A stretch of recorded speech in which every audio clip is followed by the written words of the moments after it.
The heat in Afghanistan wasn't just something you felt, it was something that pressed into your bones like it wanted to burn you from the inside out.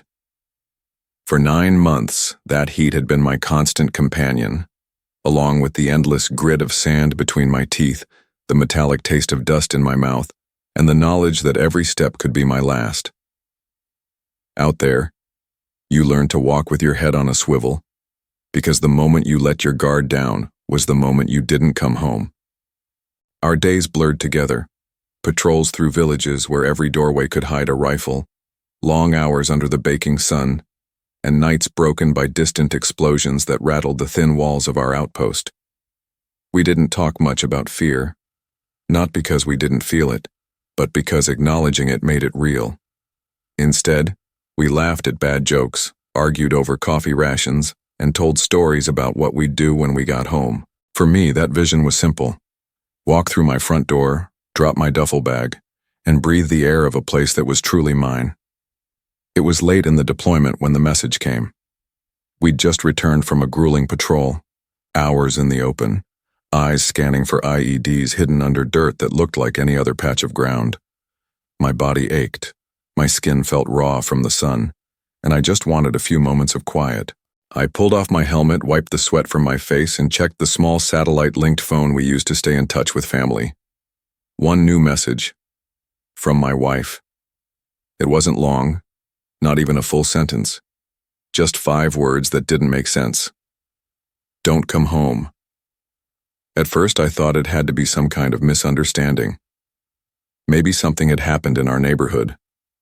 Maybe there was a problem with the house, flooding, fire, something she didn't want me walking into. My mind scrambled for explanations, but each one crumbled as quickly as it formed. The words weren't frantic, they were cold, final. I read them again, slowly this time, trying to hear her voice in my head.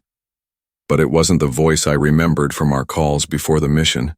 It was flat, distant, like the words of a stranger. My hands shook slightly as I set the phone down. In the military, you get used to compartmentalizing. You put things in boxes in your mind so you can function. Fear in one, pain in another, grief in another still. I tried to put this message in a box, seal it up, and shove it to the back of my mind. But it kept breaking free, spilling over into every thought. That night I lay on my cot, staring at the ceiling, listening to the low hum of generators and the occasional burst of static from the radio. Around me, the other guys were sleeping, their breathing heavy, boots still on in case the alarm went off.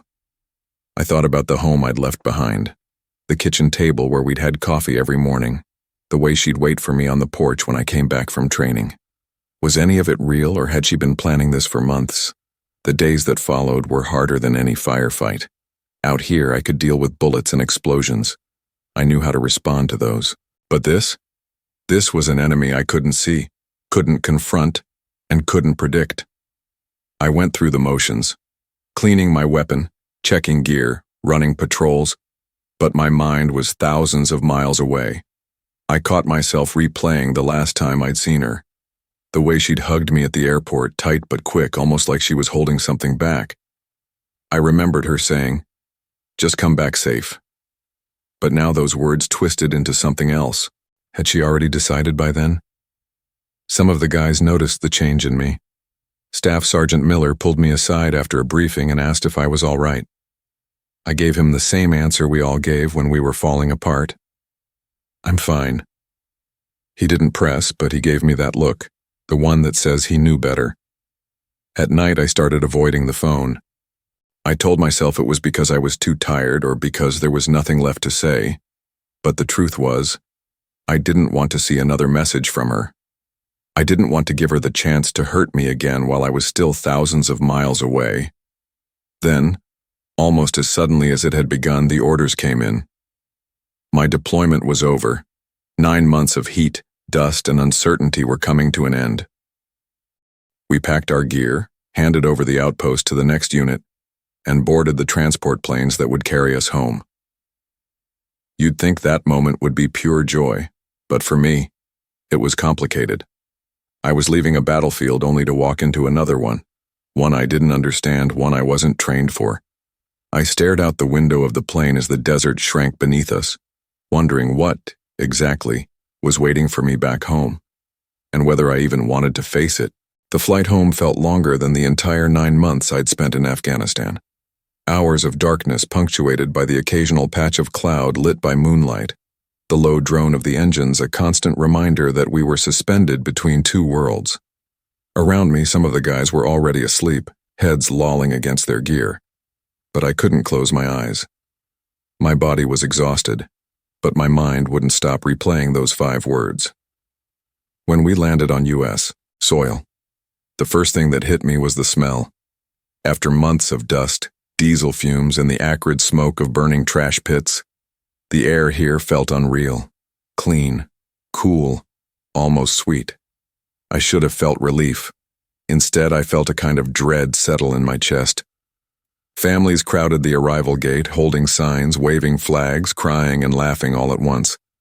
I watched as one soldier dropped his bag and scooped his little girl into his arms, spinning her around while his wife hugged them both.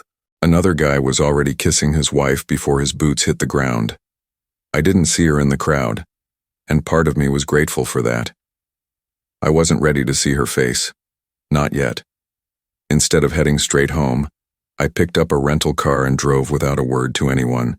I didn't even call her to say I was back. My hands gripped the steering wheel tighter than they had gripped my rifle overseas, every mile pulling me closer to answers I wasn't sure I wanted. When I reached my street, it was late afternoon. The sun hung low, casting long shadows across familiar yards. My house stood there exactly as I remembered, except for one thing. There was a truck parked in my driveway. A truck I didn't recognize. My chest tightened. I slowed the car and kept my head down, passing by like any other driver. That's when I saw him. A man, maybe mid-30s, wearing my t-shirt, one I'd bought years ago at a base exchange, mowing my lawn with the kind of ease that said he'd been doing it for a while. He didn't glance toward the street, didn't know I was watching. I recognized the faint scuff marks on that shirt's sleeves. I'd worn it on my last fishing trip before deployment. Seeing it on him was like a gut punch. I kept driving, my hands trembling now. My first instinct was to pull over, storm into the yard, and demand answers. But training kicked in. You don't rush in without a plan. Not in combat, not in life. I drove 2 streets over, parked, and sat there in silence, my mind racing. The only thing louder than my heartbeat was the sudden clarity in my thoughts. This wasn't just a marriage in trouble. This was betrayal, full and deliberate. You don't move another man into your house by accident. You don't let him wear your clothes unless you've erased the man who wore them first. I called a friend of mine, Mike, who'd been a police officer before joining the reserves. I kept my voice steady, but he could hear something in it. "Tell me what's going on," he said. "I need to know everything about a man who's living in my house," I replied. Mike didn't ask why. In our world, sometimes you don't need the why, you just need to act. Within 24 hours he had a name, a background, and enough photographs to make my stomach turn. They'd been together for months. The timeline lined up perfectly with my deployment. And the worst part? I recognized him. He wasn't a stranger. He was someone who'd been around before I left. A friend of a friend, the kind you make polite conversation with at barbecues, never suspecting they're watching your wife from across the yard. That night, I sat in the rental car outside my lawyer's office. I'd called ahead, told him everything, and he'd been blunt. If you have proof of adultery in this state, you have leverage, strong leverage. The next morning, we met in person. I handed him the folder Mike had given me, photos, text messages, timestamps. He flipped through them slowly, nodding. "This is airtight," he said. "If we go to court, you keep the house, the assets, everything. She walks with nothing." There was no hesitation in my voice when I told him to file for divorce. I'd been trained to act decisively in high-pressure situations, and this was no different. The enemy was just wearing a different uniform. For the rest of the week, I stayed at a hotel. I didn't contact her, didn't show my face near the house. I wanted the legal papers served before she even knew I was back in the country. That was the kind of ambush I could get behind. But as much as I tried to keep my mind on the tactical side of things, I couldn't shake the emotional hit. In Afghanistan, I'd walked through villages where trust could mean life or death. I'd shared water and food with strangers who had nothing, and some of them had shown me more loyalty than the woman I'd vowed to spend my life with. That thought burned worse than the desert sun. By the time the papers were ready, I was calm. Too calm, maybe. Anger had cooled into something sharper. Resolve. I knew the next step was going to be ugly, but I'd already faced ugly. I'd survived it. And this time, I'd walk away with everything intact. The day we served the papers was as clear and cold as my intentions.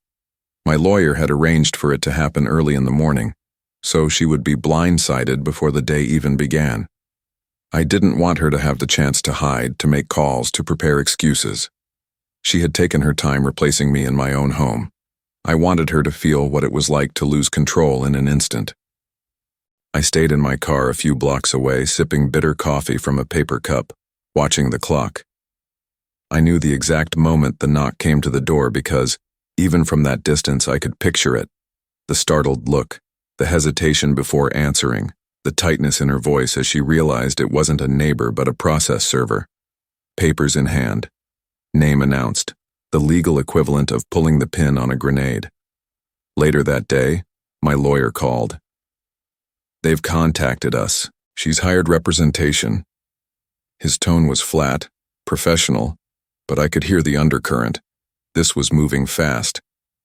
"They want to meet." We agreed on a neutral office space, a polished conference room with glass walls and a long wooden table. I arrived early. It's a habit you pick up in the service. Be early, survey the ground, know every exit. My lawyer sat across from me, a man I trusted to go to war in a suit. We laid out the evidence again, not because we needed to review it, but because I wanted it fresh in his mind when the other side walked in. They arrived 10 minutes late. She came in first, eyes darting anywhere but at me, followed by her lawyer, a tall, sharp-featured man in an expensive suit. He carried a slim briefcase and wore the kind of confident smile that said he thought this was going to be easy. It wasn't. We exchanged brief formalities, sat down, and her lawyer began with the usual lines about misunderstandings and amicable resolutions. My lawyer didn't even bother hiding his smirk. "Let's cut to it," he said, sliding a thick manila envelope across the table. The other lawyer hesitated, then opened it. One by one, he pulled out the photographs. Her and the man in my house, her in my t-shirt, him mowing my lawn, both of them laughing on my porch. Then came the text messages, screenshots with timestamps matching days I was in active patrol halfway across the world. The room got quiet. Her lawyer's eyes moved quickly at first, then slower, his lips tightening as he read. He set the last photo down and looked at her briefly before turning back to me. The confidence was gone. "This is substantial," he said, his voice low. "Given the circumstances, my client would like to propose." My lawyer interrupted, leaning forward. "There is no proposal. The divorce is filed. Full asset retention. We have irrefutable proof of adultery, and in this state, that means she leaves with nothing." That's when I saw it. The flicker of panic in her lawyer's eyes. He glanced at her again, saw the fear on her face, and shifted uncomfortably in his seat. Then he did something I hadn't expected from a man like him. He asked for mercy. "Please," he said, turning his attention back to me. "I'm asking you man to man not to push this all the way. If you proceed, she will have nothing, no house, no assets, no support. Is that really what you want?" I didn't answer immediately. I wanted him to feel the silence, to understand that in the space between his question and my reply, I was reliving every night in Afghanistan when I'd stared at that short, cold message, "Don't come home." I thought about the heat, the danger, the sacrifices, and how, while I was out there, she was dismantling the life we'd built. When I finally spoke, my voice was calm but edged with steel. "Yes, that's exactly what I want." She flinched, looking down at her hands. I noticed for the first time she wasn't wearing her wedding ring. Maybe she'd taken it off months ago. Maybe it had never meant to her what it meant to me. Her lawyer tried again, softer this time. Think about what this will do to her. People make mistakes. I leaned forward, locking eyes with him. A mistake is burning dinner. This, I tapped the stack of photographs, is a choice, and choices have consequences. No one spoke for a long moment after that. Outside the glass walls, people passed by carrying coffee cups and folders, completely unaware that inside, a war was ending. Not with bullets, but with signatures and silence. Finally, her lawyer sighed, closing the folder in front of him. We'll prepare for court. My lawyer and I stood. I didn't look at her as we left. There was nothing left to say, and even if there had been, I wasn't going to give her the dignity of hearing my voice again outside a courtroom. As we stepped into the cold air, I realized my hands weren't shaking anymore. For the first time in weeks, they were steady. The battle was far from over, but the momentum was mine now, and I intended to see it through to the end. The weeks leading up to the court date felt like a long-range patrol. You know the objective is coming. You know the path will be rough. And every day is another step closer to the decisive moment. My lawyer worked like a field commander, precise, organized, never wasting a move. Every call I got from him was another report from the front lines. We have this document. We've subpoenaed those phone records. We've confirmed the financial trail. I stayed quiet, off the radar. I wasn't about to give her the satisfaction of seeing me rattled. I avoided the places we used to go, kept my social circle tight, and spent most of my time in the gym or on the range.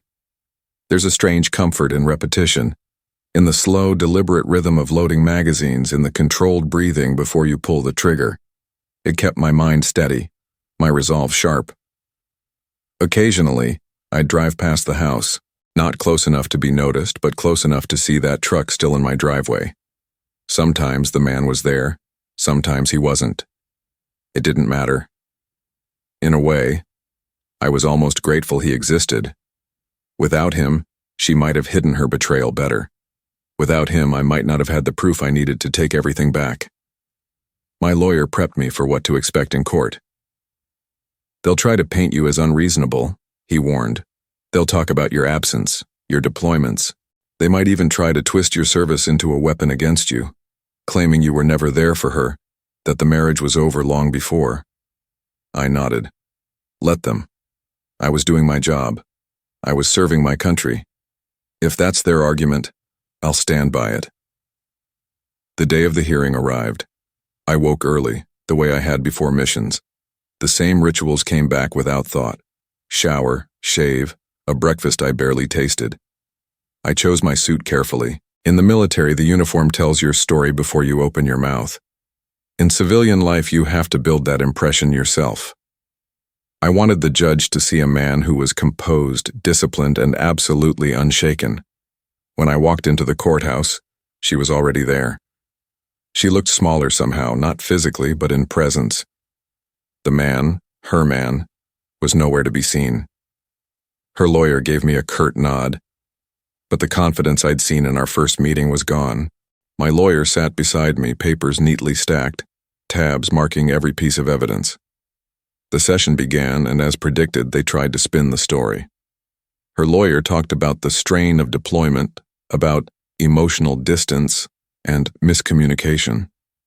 He spoke as if infidelity was a natural consequence, an unavoidable accident when two people spend too much time apart.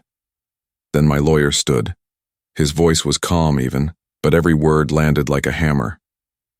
He laid out the facts, the timeline, the photos, the messages. He didn't need to embellish. The evidence spoke for itself.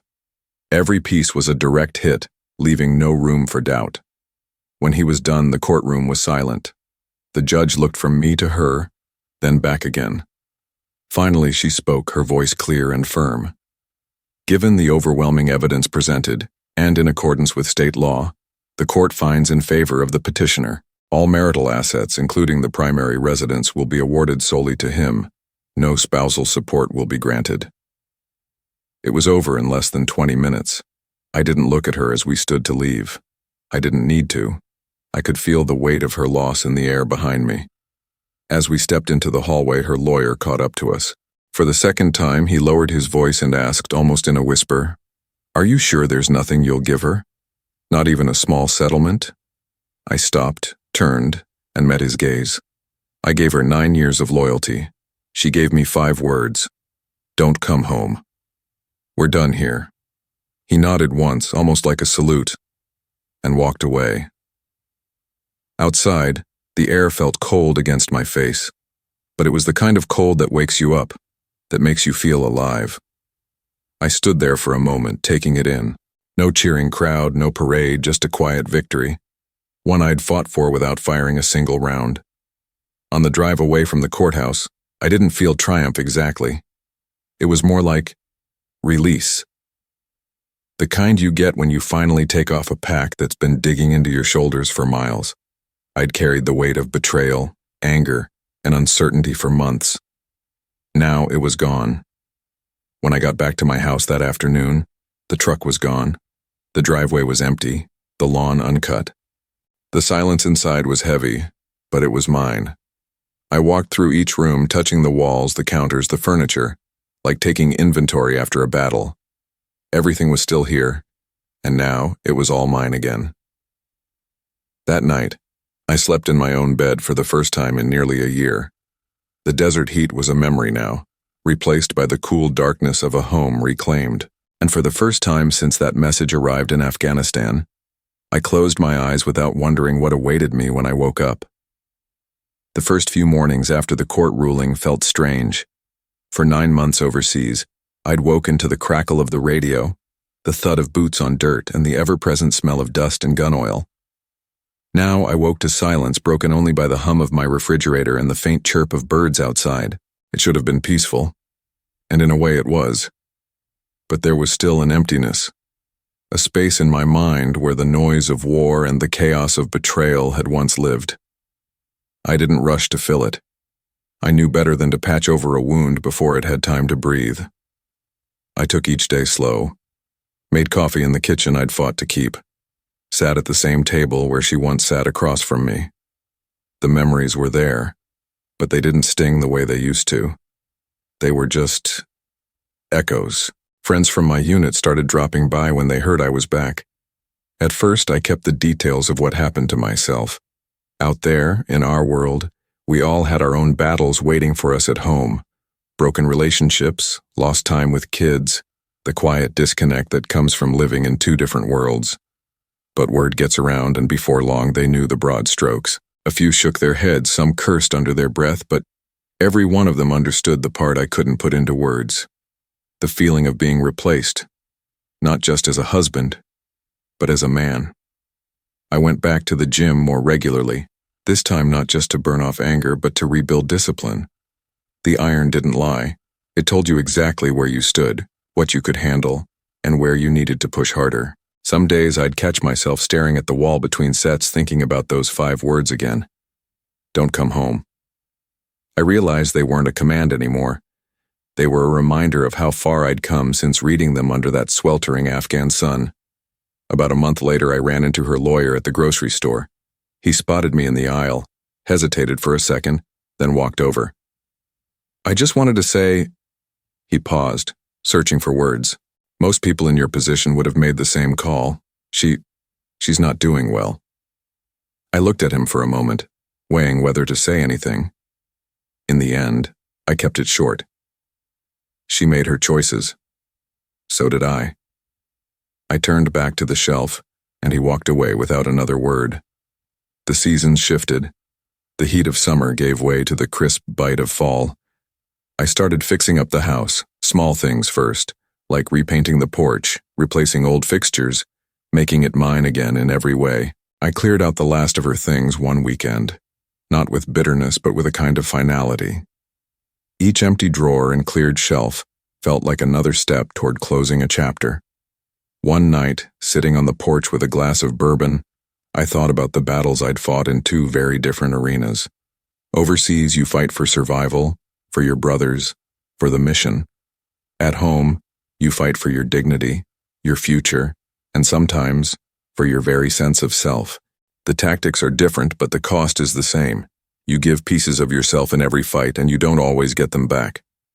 But sometimes, when the dust settles, you realize you've gained something more valuable than what you lost. That realization hit me hard. In Afghanistan, I'd learned what it meant to endure. Back here, I'd learned what it meant to reclaim. I'd walked away from a marriage stripped bare by betrayal, but I'd done it on my terms. I hadn't begged. I hadn't bargained. I'd stood my ground and kept what was mine. The night I signed the final paperwork, my lawyer shook my hand and said, "You fought smart. You fought to win, and you did." As I locked my front door later that night, the quiet felt different than it had months ago. It wasn't empty anymore, it was solid, grounded mine. I thought about the man mowing my lawn in my shirt, about her eyes avoiding mine across that conference table, about her lawyer's voice dropping to a plea. And I thought about the moment in court when the judge said the words that changed everything. All assets awarded to the petitioner. Victory doesn't always come with applause or banners. Sometimes it's just the sound of your own footsteps echoing in a house that no one can take from you again. I walked through the living room, ran my hand along the back of the couch and felt a weight lift. I'd fought for my country and for my home, and in both battles I'd come back standing. Out there, in the heat and dust of Afghanistan, I'd survived enemies who wanted me dead. Back here, I'd survived someone who had promised to stand by me, and didn't. In both places, I'd learned the same truth. You don't get to choose your battles, but you damn well choose how you fight them. And in the end, that's what matters.